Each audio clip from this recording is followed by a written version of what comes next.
saíram desse outro ponto, essa outra ala, e vieram agora a crer, né, na contemporaneidade dessas experiências, dos dons, etc. Essas pessoas também dizem: olha, eu estava errado e hoje eu entendo de uma maneira diferente. Então, eu vejo que é uma coisa que acontece por uma questão de fé, por uma questão de estudo, realmente, de intelectualismo, ou seja, numa questão de estudo da palavra, de certificar-se daquilo que crê, crescer no conhecimento, e também uma questão psicológica. Então tudo isso está envolvido, certo? Eu acho que a gente colocar a coisa dentro de uma caixa e enquadrar todo mundo, né, a partir das mesmas causas e com as mesmas consequências, é um erro grave, né? E a gente nós não estamos aqui dizendo que todo mundo a mesma coisa, teve a mesma experiência, seja indo do pentecostalismo para o cessacionismo, né, ou vice-versa, pelos mesmos motivos. Eu acho que cada caso é um caso. Às vezes tem mais de um fator que faça com que a pessoa mude, né? Às vezes uma decepção com o meio interfere na teologia de determinado indivíduo. Isso pode acontecer também. Isso nós temos casos, inclusive, no meu modo de ver, casos nacionais de pessoas que se sentiram feridas, vamos dizer assim, no meio, né? Pessoas que se sentiram ultrajadas, decepcionaram-se no seu meio, e aquela decepção interferiu na forma como ela vê a Escritura. É como se ela dissesse: peraí, se o meio onde eu estava me feriu, me decepcionou desse jeito, então deve ter alguma coisa errada naquele meio. Eu vou rever aquele em que creio, né, para realmente ver se é aquilo mesmo. A pessoa pode chegar a uma conclusão diferente. Então, temos muitos casos, e eu aconselho sempre as pessoas a irem para a Escritura mesmo. Eu sei que não é fácil filtrar ruído, porque numa hora dessa o que mais passa é ruído na mente da pessoa. Não é fácil você filtrar ruído, mas é importante que se faça para uma espiritualidade sadia, né? Professor Arthur, a gente sempre ouve as pessoas falarem: Deus falou comigo, eu ouvi Deus falar. E em contrapartida a gente ouve outros dizer também que Deus só fala através da palavra. Quando eu falo a palavra, é a Bíblia. Deus fala apenas pela Bíblia, ou existem maneiras de Deus falar extrabíblicas, como por um sonho, ou por uma visão, ou etc? Olha, se eu disser que não existem outros meios de Deus falar, estou mentindo, porque a gente observa hoje experiências absolutamente extraordinárias, por exemplo, de islâmicos, não é, no outro lado do mundo, do planeta, em países fechados ao cristianismo, que tem revelações hoje, eu estou falando de hoje, que tem revelações, e eles dão esse testemunho, não é, com o risco das suas vidas, com a perda das suas reputações, nas suas respectivas comunidades, né? E geralmente, quando isso acontece com um indivíduo ou mais de um indivíduo em uma comunidade muito radical, anticristã, ou completamente alheia ao cristianismo. E essas pessoas, elas têm uma experiência espiritual extraordinária que as faz entender que o cristianismo é realmente a resposta, vamos dizer assim, né, para o homem. Então, eu não acredito que esses determinados alguma coisa, ex-budistas, ex-islâmicos, né, até ateus, ex-ateus, né, eles estão mentindo, porque eles não têm nada, humanamente falando, a ganhar com aquilo, nada. Nem todos escrevem livros que vendem milhões.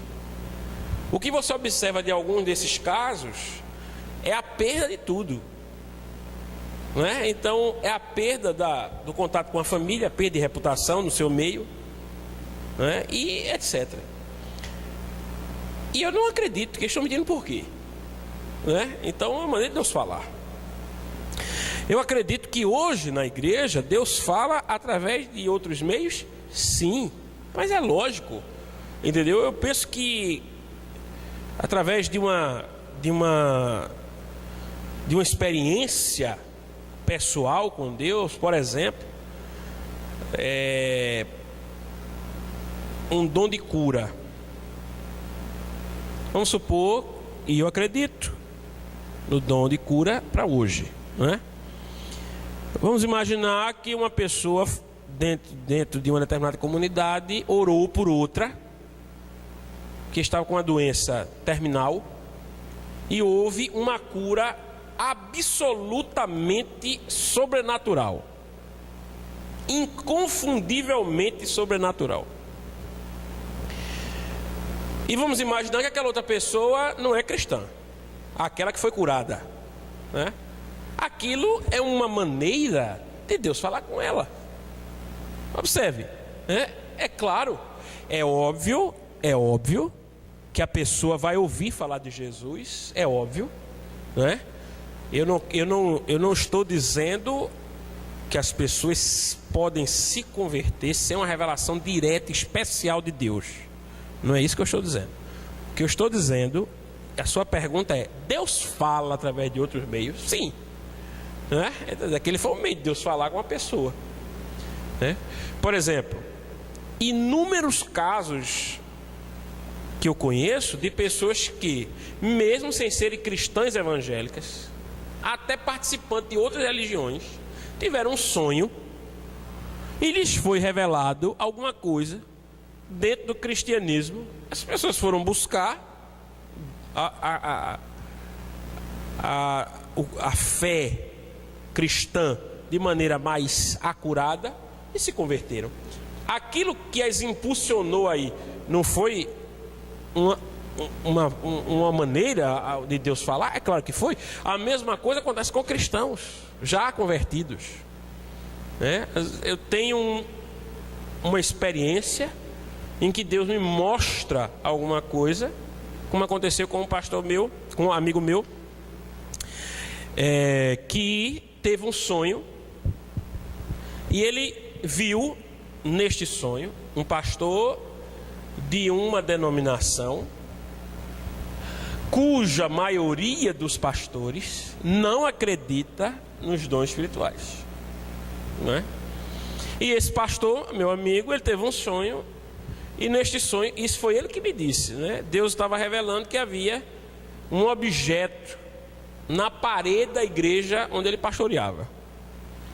E ele chamou um diácono, foi naquela parede, quebrou a parede, e de fato, o diácono é testemunha, eu vi esse objeto, eu cheguei a ver esse objeto, né? Ele tirou o objeto, que era um objeto, segundo se soube depois, né? Da maçonaria, né?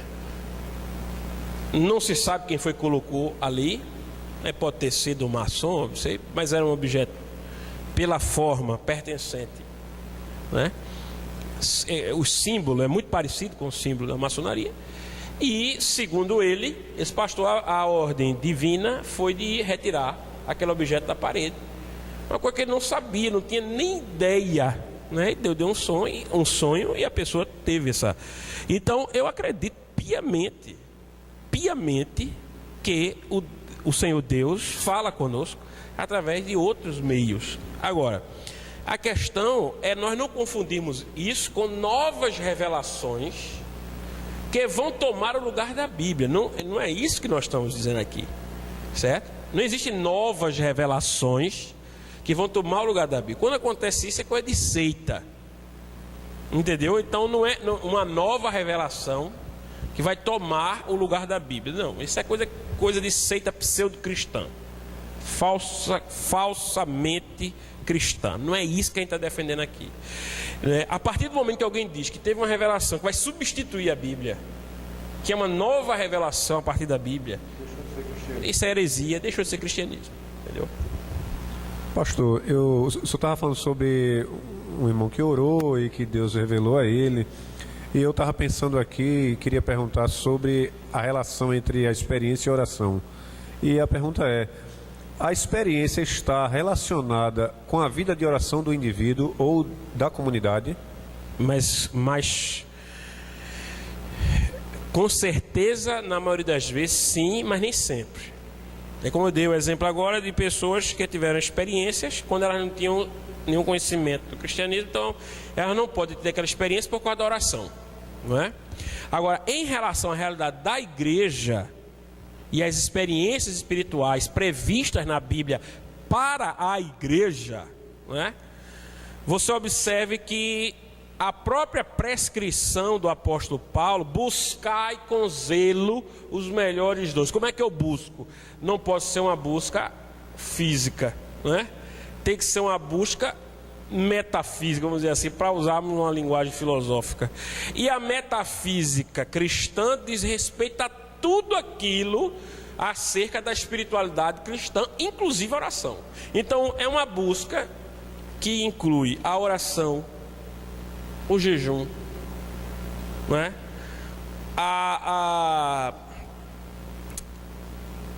Uma prática de isolamento para você realmente não ter ruído a partir de outras coisas, porque se você olhar preocupado com orar, preocupado com uma série de coisas, então na oração não faz efeito, não tem efeito nenhum, você não está. Então é preciso realmente que haja uma dedicação para que o indivíduo ele tenha uma experiência efetiva com Deus. Uma coisa que é muito difícil acontecer no corre-corre ou nos poucos minutos de um culto público. Eu acho que os minutos de um culto público não são suficientes. Às vezes acontece, mas não é a regra. Não são suficientes para que a pessoa tenha uma experiência maravilhosa com Deus. Eu acho que acontece muita questão subjetiva humana nos cultos públicos. É claro que há emoção, né? Principalmente quando você envolve música, quando você envolve, certo? É uma coisa assim, mas as pessoas estão confundindo isso daí com pentecostalismo, né? Experiências que a Bíblia orienta que devem ser de outra forma, que eu não devo estar falando em línguas em público, mas é o que mais se vê, né? Então as pessoas estão fazendo a coisa da forma diferente, se emocionando muito às vezes, mas mudando pouco, porque não estão ouvindo de fato a voz de Deus, porque não estão falando com Ele direito. Então a questão não é o que a Bíblia está dizendo, a questão é como a igreja tem se portado hoje, que muitas vezes é o contrário ou diferente daquilo que a Bíblia está dizendo, né? Então eu acho que a prática de oração é absolutamente fundamental para o indivíduo ter um crescimento espiritual. Agora, a oração feita da maneira certa. Como é que Jesus ensinou os discípulos após orar? Entra em teu quarto, né? Fala com teu pai em secreto, que está te ouvindo. Parece que hoje uma oração é aquela quando o outro ouve, não é? Quer dizer, nós perdemos a prática de nós orarmos individualmente e termos uma vivência com Deus individual. Isso é absolutamente importante para a vida espiritual da igreja, Rogério. Pastor, é sobre experiência, e eu estava pensando naquele jovem que vai para a universidade. A experiência ajuda esse jovem a não abandonar a fé? Eu creio que é necessário um argumento intelectual, mas se esse jovem não tiver uma experiência com Deus, experiências provindas de oração, a vida de santificação, ele não seria melhor ele ter a experiência? Eu creio que ele precisa ter um relacionamento seguro com o Espírito Santo de Deus. Na verdade, o que vai fazer com que o jovem ele não abandone a fé, negligencie a fé, apostate da fé, por causa da influência, né, humanista, e com o humanismo eu estou me referindo ao humanismo atual, presente nas universidades, que é sinônimo de ateísmo, né? Ele vai poder se defender desse humanismo secular que está presente em muitas universidades ocidentais, através de um sólido relacionamento com o Espírito Santo. E esse relacionamento com o Espírito Santo, ele passa necessariamente pela questão da experiência pessoal, não é? E ele pode ser um jovem exímio conhecedor das Escrituras, inclusive da história da igreja, inclusive da história de vários expoentes da igreja. Mas se ele não tiver uma experiência pessoal com Deus, que realmente tenha causado nele transformação pessoal, se ele não tiver uma experiência que finque, né, raízes espirituais suas, a partir da sua crença em Deus e de seu relacionamento com Deus, consequentemente, eu acredito que ou a universidade, ou o meio profissional secular, ou o meio familiar, não é? Mas qualquer meio secular poderá tirá-lo da fé cristã. Então é por isso que o jovem que vai para a universidade, ele tem que ir com uma raiz espiritual realmente sólida, né? E essa raiz espiritual, ela é adquirida, né, sólida, sadia, ela é adquirida através de um sólido relacionamento com o Espírito Santo. É um jovem que ele não pode negligenciar sua vida de oração. Porque, Rogério, nós sabemos disso, a gente não pode tapar o sol com a peneira. As coisas hoje estão muito fáceis, né? As seduções, não só intelectuais, mas carnais, pecaminosas, estão muito fáceis. É muito fácil. Hoje um jovem queria ser aceito em determinado grupo, que ele considera importante, ele se submeter, né, às práticas de pessoas daquele grupo, para que ele seja aceito, reconhecido, né? E nós vemos muitos jovens abrindo mão da sua fé, da sua experiência, para adentrar em determinados grupos. E no academicismo da universidade nós vemos muito isso, e aí infelizmente naufragarem da fé, né?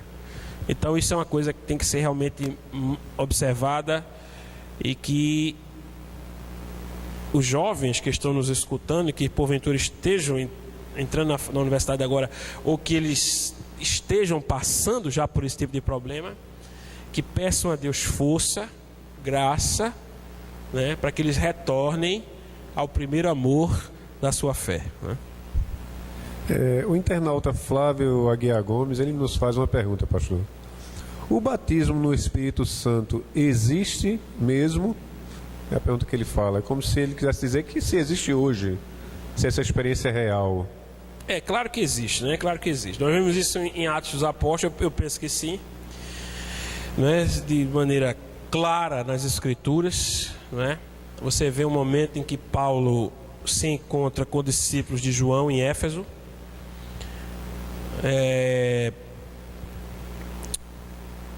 onde Apolo estava pregando, e o contexto, né, sugere que Priscila e Áquila, quando chamam Apolo, que eram dois cristãos fervorosos, mais experientes na fé do que Apolo, o chamam para,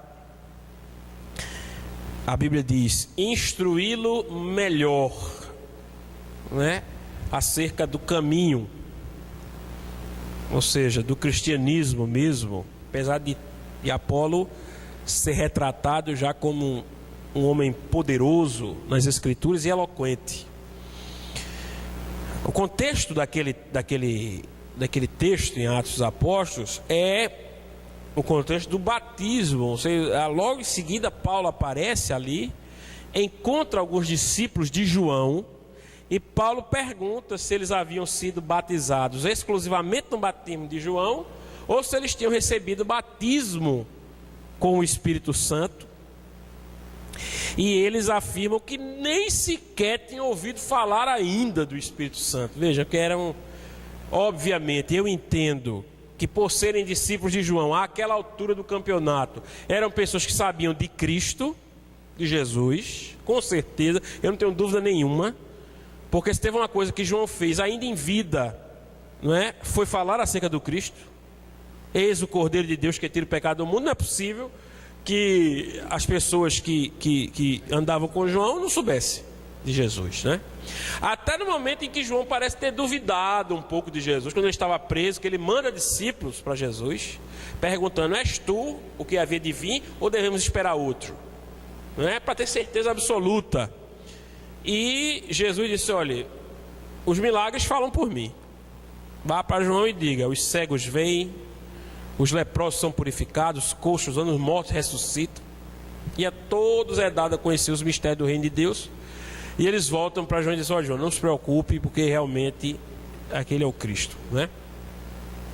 Mas quando aqueles apóstolos, aqueles discípulos encontram Paulo e dizem que não sabem sequer sobre o Espírito Santo, a Bíblia diz que Paulo ora com eles, e na mesma hora o Espírito Santo vem sobre eles, e eles começam a falar em línguas e a profetizar, né?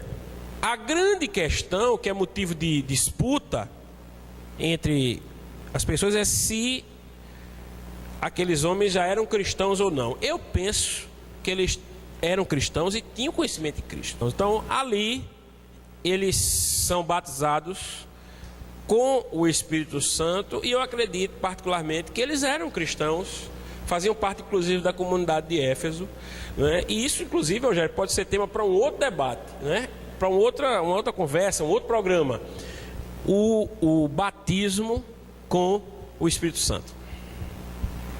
Nós queremos agradecer ao pastor Arthur Eduardo, nosso professor, pela participação, foi excelente, e espero que nós tenhamos esclarecido ao querido sobre esse assunto.